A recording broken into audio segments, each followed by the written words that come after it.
I saw my daughter's wedding invitation on a live stream link, and that was just the beginning. It was 6:04 a.m. when the phone buzzed. I was standing in the kitchen, watching the coffee drip into the pot like every other morning for the past 20 years. Same machine, same chipped mug, same silent house. The screen lit up with her name, Lily. My thumb hovered over it before I opened the message. "Hey, Dad, just wanted you to have the link to the wedding stream in case you want to watch." No greeting, no question, no wish you were there. Just a hyperlink and a heart emoji. For a second, I thought it was a joke. I looked around the kitchen, half expecting someone to jump out and say, "Gotcha!" But it stayed quiet. I sat down, slowly. The chair creaked under me, louder than usual. I reread the message, watched the blinking cursor in the message box as if it might write something more, something else, something that made sense. But nothing came. She hadn't invited me, not even a phone call, not a conversation. Just a text and a digital ticket to my own daughter's wedding, like a last-minute subscriber, like a fan. My hand tightened around the coffee mug. I didn't drink it, just stared at the steam curling up and vanishing into the cold morning air. In the distance, the neighbor's sprinkler sputtered to life. A bird landed on the windowsill, pecked once at the glass, then flew away. I stood and walked to the hallway. On the wall were pictures, Lily's 3rd birthday, frosting on her cheeks, her eyes lit up like sunrise. High school graduation, me with my hand on her shoulder. Her first year of college. I'd driven 16 hours straight to help her move in. I'd shown up. Always. The images blurred as I walked past them. I opened the garage.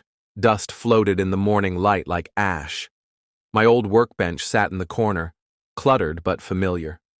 On the pegboard above it, still pinned with rusted tacks, was her 8th grade science project, a cardboard solar system with a misspelled Saturn and a glitter-covered sun. We stayed up all night building it. She was 12. She wanted it perfect. "I just want people to know I tried," she said then. And now? Now she sent me a link. I walked back into the house, opened my laptop. My calendar still had the date circled in blue. Lily's wedding. I'd written it in myself 3 months ago. The screensaver blinked away and revealed the spreadsheet, wedding expenses, the shared file she'd sent me when planning began. I was listed next to venue, dress deposit, catering. My name beside numbers. I clicked into the catering tab. The final payment was due in 2 days. $5,000, marked as Dad, confirmed. I hadn't confirmed anything. Not really. My phone buzzed again. A new message. "Let me know if you have any issues with the link." I didn't reply. I just sat there, in the middle of the kitchen I built myself after her mother died, feeling something inside me shift. Not break. Not yet. But move. Beneath the hum of the fridge and the whistle of the wind through the back door, one question surfaced, quiet but sharp. When did I stop being part of her life and become a budget line? The next morning, I woke before the sun. The link sat unopened in my messages like a splinter I couldn't pull out. I didn't click it. I didn't delete it either. I just let it sit. I made coffee, fed the dog, turned on the radio. Static. Switched it off. By 7:15, I was back in the garage, not working, just standing there. The dust smelled like oil and pine. On the shelf above the workbench, her old rain boots still sat, yellow with frogs on the sides. Size 4. She used to wear them on sunny days too, just because they made her jump higher. I touched the rim of one, ran a finger through the dried mud still clinging to the sole. I closed my eyes and tried to remember the last time she came here. 2 years ago? Maybe more.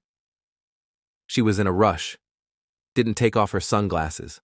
Hugged me sideways. Said, "Gotta go, Dad," like I was a pit stop. I told myself she was busy. That's what young people are. Busy. Building lives, chasing time. But something deeper was starting to ache. A quiet ache. The kind that comes when you're not just forgotten, you're edited out. That afternoon, I drove to the hardware store. Didn't need anything, really, just wanted to be around voices, people. At the counter, an older man was arguing with the clerk over the price of nails. I watched them, smiled faintly. The manager came out, diffused it in seconds. Efficiency, soft power. "Need help, sir?" the clerk asked me. I blinked. Number just browsing. I picked up a bag of screws anyway. In the car, I called her.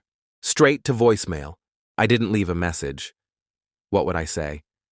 "Hi, I noticed I'm not invited to your wedding. Should I still pay for the shrimp?" Instead, I drove past her old elementary school. The paint was peeling on the playground slide. A little girl with braids was climbing the ladder in slow, focused steps. Her father stood nearby, hands in pockets, close but not hovering.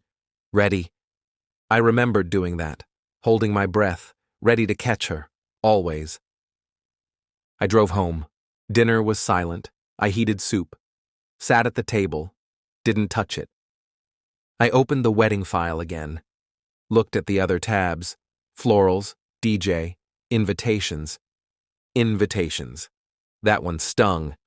I clicked it. A note in the margin. Sent 75 paper invites. Digital only for extended circle. Extended circle. I closed the laptop. Went outside. Stood barefoot in the grass. The stars were out. Cold and clean. I used to point them out to her. Taught her Orion, the North Star, the Seven Sisters. She once said, "I wish I could be one of them. Just float and glow and never have to choose." And now she had chosen. A wedding without her father. A celebration I could observe but not attend. That night, I didn't sleep. I lay awake, staring at the ceiling, the question still echoing, but louder now. Was this just who I was to her now? A silent investor? A quiet withdrawal? By the third day, I stopped checking my phone, not out of anger, out of exhaustion. The texts had slowed. A reminder here, a polite nudge there, but never a conversation. Never a question like, "How are you?" or "Do you want to talk?" No, just logistical prompts, as if I were a department she'd outsourced, waiting on an overdue invoice. I stared at the line item again. Final catering payment. Dad. Due tomorrow. $5,000. 5 zeros between me and a ceremony I wasn't invited to. I made a choice. Not a loud one. No speeches. No drama. I opened the bank app, found the scheduled transfer, and canceled it. A warning popped up. "Are you sure you want to stop this payment?" Yes. Yes, I was. The screen dimmed after a moment. The weight didn't lift immediately, but something settled. Not relief. Clarity. I stood, walked outside. The wind had teeth that day. Cold, sharp. I didn't bother with a coat. I needed to feel something raw. Down the street, a kid wiped out on his bike. The father, young, frantic, ran over, helped him up, started brushing gravel from his knees. I watched the boy resist, then fold into his dad's arms, embarrassed, grateful. That used to be my job. Inside, I dialed an old friend from work. Mark. We hadn't talked since he moved to Oregon.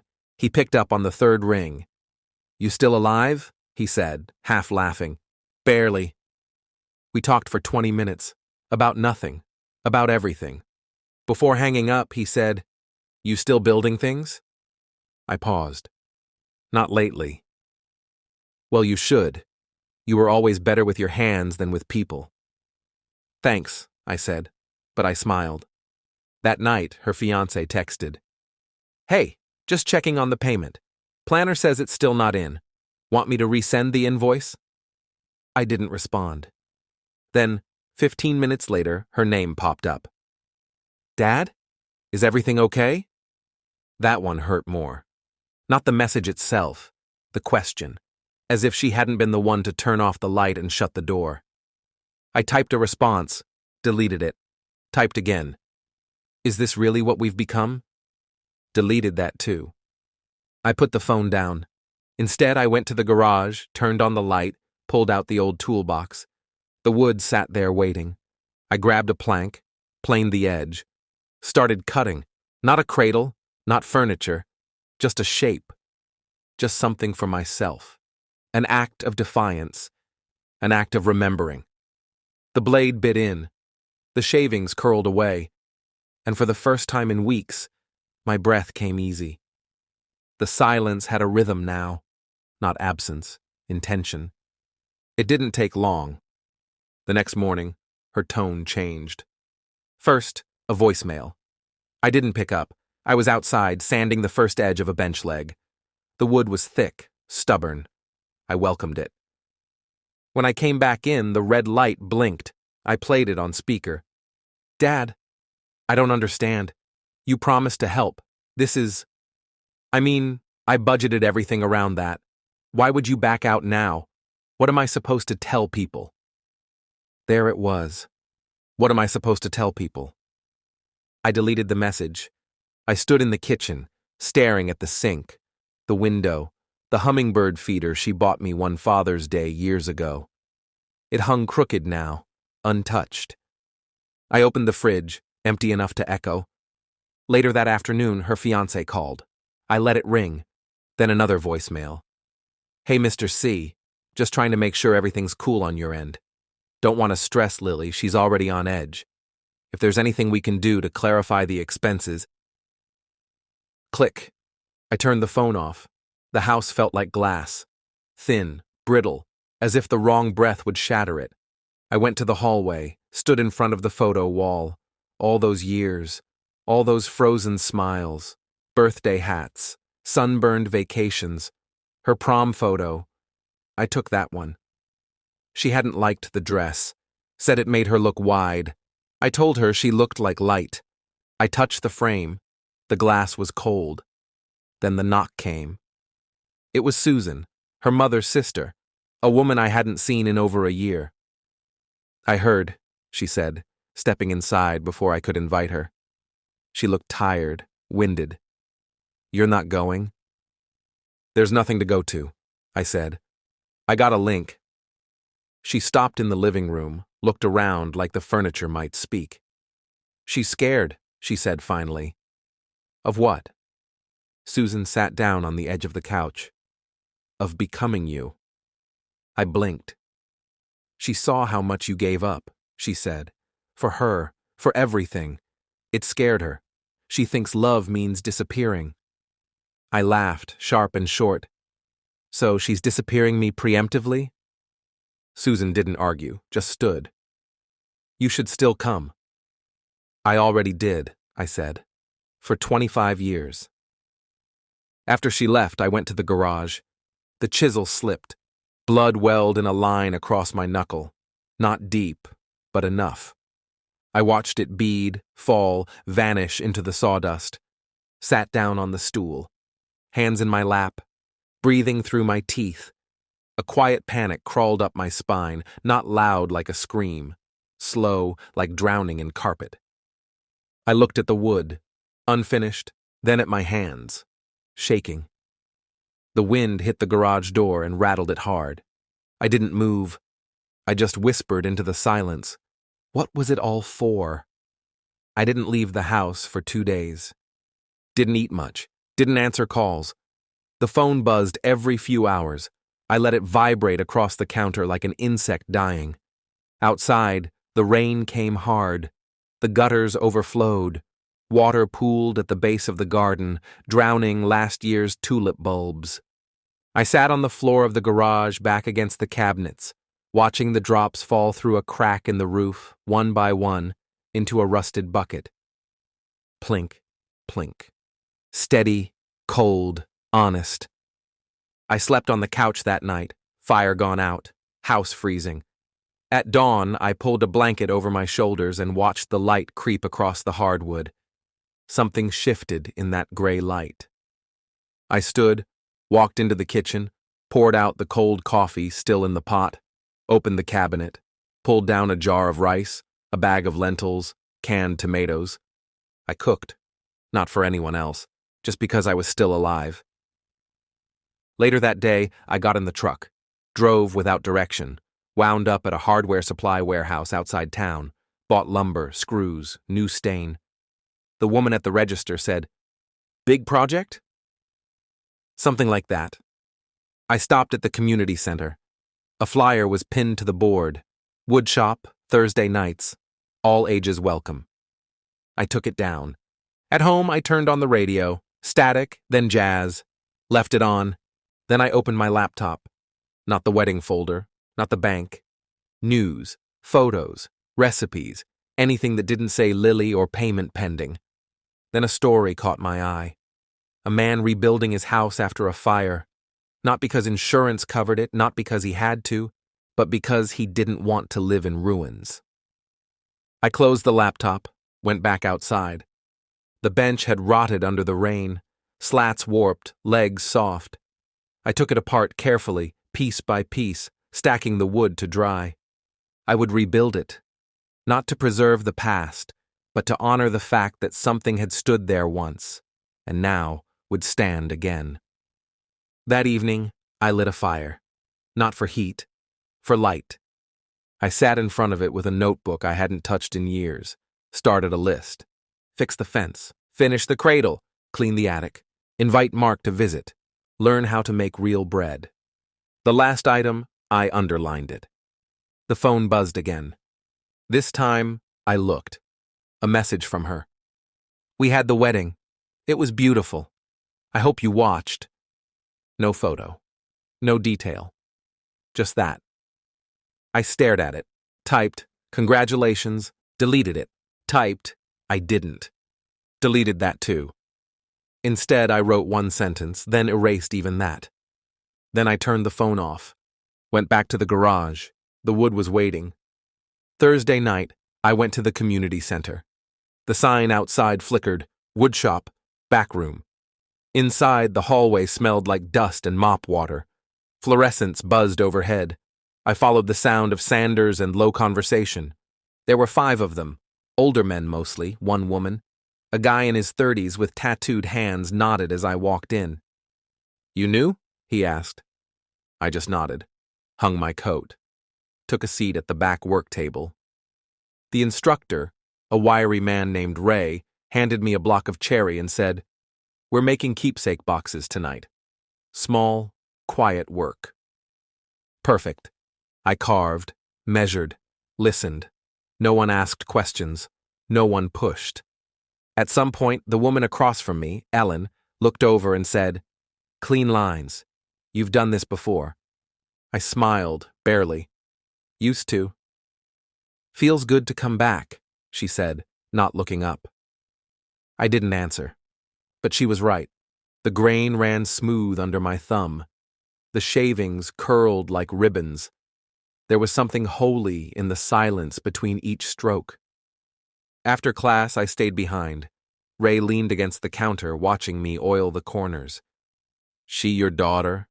he asked softly, gesturing to the photo still in my wallet, half exposed on the bench beside me. I didn't answer right away. "Was." He didn't press, just nodded once. Hardest thing, being needed until you're not. I closed the box, felt the lid fit perfectly, precise, clean. At home, I set the box on the mantel, put nothing inside. Not yet. Friday, Mark called, said he was coming through town next week, wanted to grab lunch. I said yes before I could think of a reason not to. Saturday, I helped my neighbor Ron fix a broken porch step. He handed me a beer after. We sat in silence for 20 minutes watching the street. He didn't ask anything, just clinked his bottle against mine and said, "Looks better." Sunday, I baked bread, burnt the first loaf, nailed the second. That evening, another message came. "Hey, we're expecting. Just wanted you to know." No apology, no warmth, no curiosity, just data. I set the phone down, face down, and went to the kitchen, cut a slice of bread, sat at the table, ate it slowly, deliberately. In that moment, I realized I wasn't angry anymore. I wasn't hoping for her to return. I was me, still here, still building. And maybe that was enough. Maybe it had to be. The baby was born in March. I didn't find out through a call or a letter or even a photo. I found out because a coworker of hers, someone I hadn't spoken to in years, emailed me a blurry screenshot of her social media post. No caption, just an image. Lily, in a hospital gown, holding a newborn swaddled in white, her husband kissing her forehead. The coworker wrote, "Thought you might want to see."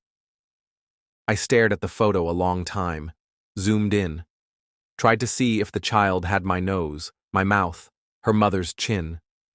But a baby's face is a moon, round, unreadable. Nothing to claim yet, nothing to lose.